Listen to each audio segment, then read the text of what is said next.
अभी बीएसपी के पार्टी है, जो मायावती की पार्टी है, उनके इकलौते विधायक हैं जो यूपी में, उमाशंकर सिंह, बलिया के रसड़ा विधानसभा से वो विधायक हैं। उनके ऊपर इनकम टैक्स डिपार्टमेंट का छापा पड़ा और इससे पहले 2025 में उनके ऊपर ईडी का छापा पड़ा था। और ये जो छापा पड़ा इसका न्यू मुझे लगता है कि 3-4 महीने पहले अभी जो यहाँ बहेरी पुल है, कटहर नाला, चूँकि मैं बलिया से हूँ तो मैं बलिया के लोकल न्यूज़ से ज़्यादा अवगत हूँ और उस टाइम के सिचुएशंस को मैंने देखा था। तो बहेरी के पास जो है कटहर नाला के ऊपर जो पुल है जो माधेपुर तक जाता है, माधेपुर जाने वाले रास्ते में, वहाँ एक पुल बन रहा था और मुझे लग रहा है कि वो जो पुल बना वो उमाशंकर सिंह के ही किसी कंपनी के द्वारा या फिर उनके करीबी द्वारा बनाया गया।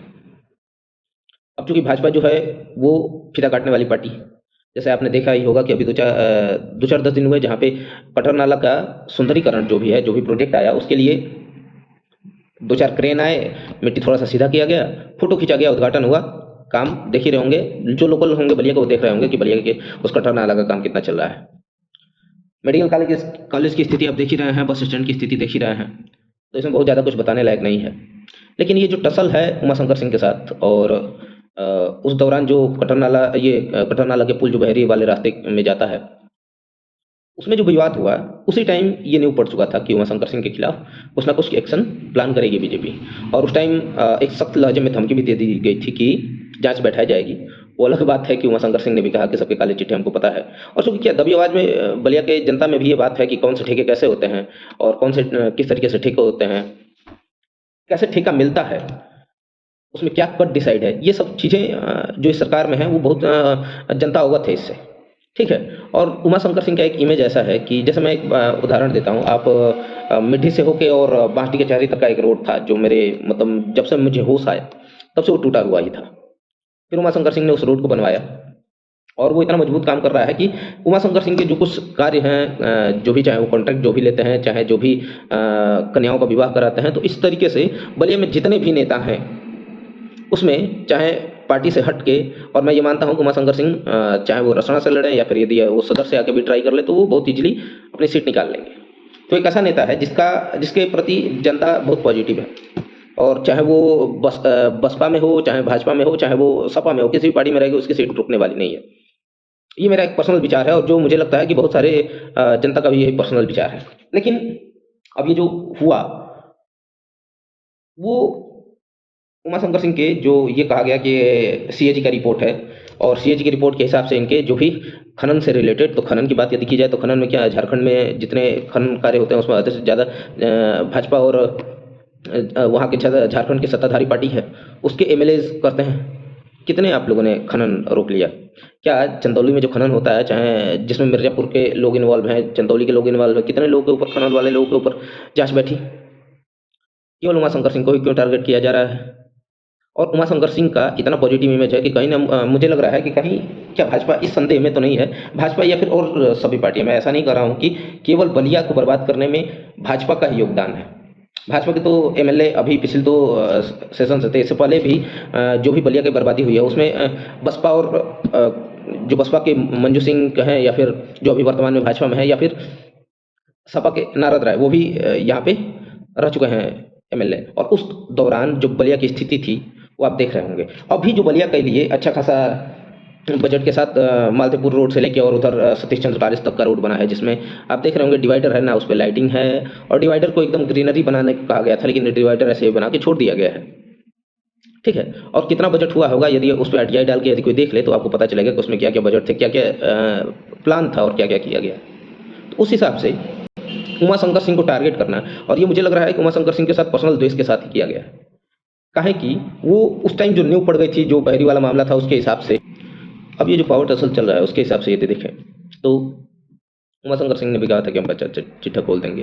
लेकिन आप एक अंदाजा लगाइए कि एक ऐसा व्यक्ति जिसका स्टेट में भी सरकार हो, केंद्र में भी उसी की सरकार हो, और केंद्र में उसकी अच्छी पकड़ हो, ठीक है, और उस व्यक्ति से आप उस व्यक्ति को आप चैलेंज करेंगे, तो ये मैं तो नहीं मानता कि बाल विवाह का होने वाला है।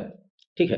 लेकिन जनता 2027 का भी चुनाव समझ रही है, और क्या पता, मुझे कभी कभार लग रहा है ना कि भाजपा के जो लक्षण है, जो कार्य कर रही है, क्या वास्तव में योगी को निपटाने की साजिश है? काहे कि भाजपा का जो एक भी, चाहे वो यूजीसी का मुद्दा हुआ है ना, यूजीसी का मुद्दा बाय डिफ़ॉल्ट ले आना और उसमें फिर एक ऐसे वर्ग में द्वेष पैदा कर देना, जिसकी वजह से कि समाज 2 हिस्से में है और अभी जो भी घटनाएँ हो रही हैं, उसको रोका भी ना जाना। चाहे देखिए अभी आपने देखा कि दिल्ली जेएनयू में क्या हुआ कि एबीवी के एक छात्र को जान से मारने की कोशिश की गई। उसको एक बंद कमरे में बंद किया और कार्बन डाइऑक्साइड जो सिलेंडर होता है उसको छोड़ दिया गया और वो सफोकेशन से मरने की अवस्था तक पहुँच गया। पुलिस वहाँ पे क्या रोक नहीं सकती थी?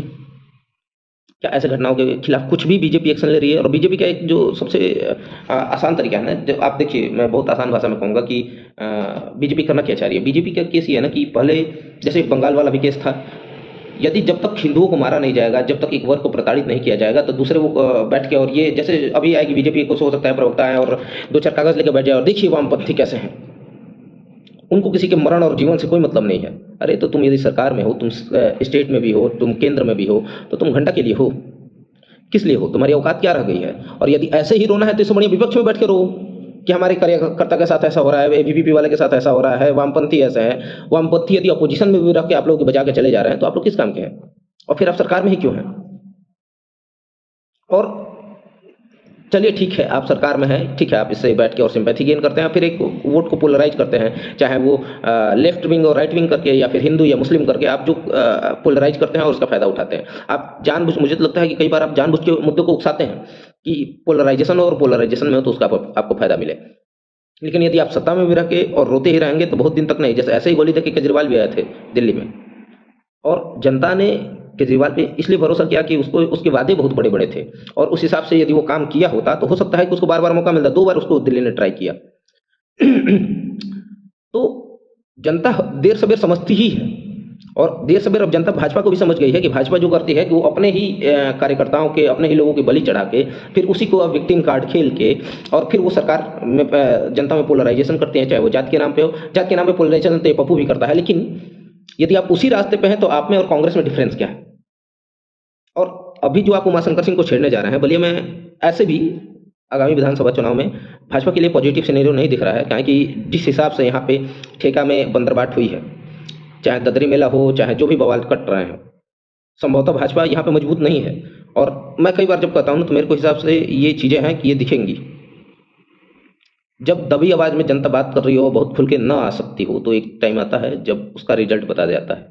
ठीक है। और विधानसभा 2027 में यदि भाजपा यहाँ से नुकसान होता है तो वो मेरे लिए दुख की बात है, काहे कि चूँकि मैं बेसिकली योगी का समर्थक हूँ, जबकि केंद्र गुजरात लॉबी जो भाजपा में गुजरात लॉबी है, मैं उससे सहमत नहीं हूँ। काहे कि भाजपा में गुजरात लॉबी का जो वे ऑफ वर्किंग है वो थोड़ा-सा डिवाइड एंड रूल का ही है। ठीक है। और इस हिसाब से यदि 2027 में भाजपा का एजेंडा ही है कि योगी को हराना है, इस हिसाब से उसके सारे निर्णय लिए जा रहे हैं, तो भगवान ही मालिक है। लेकिन अभी जो उमाशंकर सिंह के खिलाफ, और मुझे लगता है कि अभी जो भी यहाँ पे सिटिंग एमएलए हैं, उनका ज़्यादातर जो विशेष तौर से एक लॉबी कही जाती है कि एक योगी की लॉबी है, स्टेट की लॉबी है और केंद्र की लॉबी है। संभवतः मैं इस बारे में श्योर नहीं हूँ, लेकिन कुछ चर्चाओं में मैंने सुना है कि ये केंद्र की लॉबी से आते हैं। ठीक है। तो उस हिसाब से थोड़ा-सा ये योगी के लिए कठिन किया जा रहा है 2027 का चुनाव। और यदि उमाशंकर सिंह जैसे नेताओं को छेड़ा जा रहा है, जिसके काम विकास वाले ही रहे हैं और वो बहुत अच्छे-अच्छे रोड बनाया, कन्याओं की शादी कराया। यदि आपको करप्शन ही देखना था तो शरद पवार जो अभी महाराष्ट्र के उप मुख्यमंत्री थे, जिनका देहांत हो गया, जब वो भाजपा में नहीं थे, तो उस दौरान उनके ऊपर कितने सारे चार्जेस थे। भाजपा में आने के बाद से 13,000 करोड़ से ऊपर का मामला था उनके ऊपर। भाजपा में आके वो शरीफ हो गए ना, उनके यहाँ ना ईडी गई, ना आईटी डिपार्टमेंट गया। तो ये सब चीज़ें गोली जनता को मत दिया करें कि ईमानदार और करप्शन फ्री कराने वाले हैं। देखिए भाजपा से बड़ा इस टाइम कोई करप्ट पार्टी नहीं है। ठीक है। जिस जिस पार्टी को बहुत ज़्यादा कॉर्पोरेट पैसा दे रहे हों, और कॉर्पोरेट पैसा तभी देता है जब उसको ब्लैक को व्हाइट करना होता है या फिर उसको अपने अकॉर्डिंग निर्णय कराने होते हैं, अपने अकॉर्डिंग पॉलिसीज़ बनवानी होती है। कॉर्पोरेट ₹1 एक चवन्नी आपको फ्री का नहीं देगा। और इस टाइम सबसे ज़्यादा टैक्स कलेक्टिंग पार्टी आप ही हैं। तो ये गोली मत दीजिए, ईमानदारी की गोली बहुत ले लिया और बहुत वॉशिंग मशीन और बहुत ट्रोल हुए, लेकिन अब एक बहुत बड़ा हिस्सा जो है ना वो आपको ये समझ चुका है कि आप उस लायक नहीं हैं और आप डे बाय डे अपनी कब्र खुद ही खोदते जा रहे हैं, अपने लिए हार का रास्ता खुद ही तैयार करते जा रहे हैं, कुछ जिन नेताओं का इमेज अच्छा है क्षेत्र में उसको छेड़ के। और हो सकता है कि उमाशंकर सिंह को भी छेड़ के भाजपा एक बहुत बड़ी गलती करेगी, जिसका परिणाम उसे हो सकता है कि समय आने में भुगतना पड़े। जय श्री राम।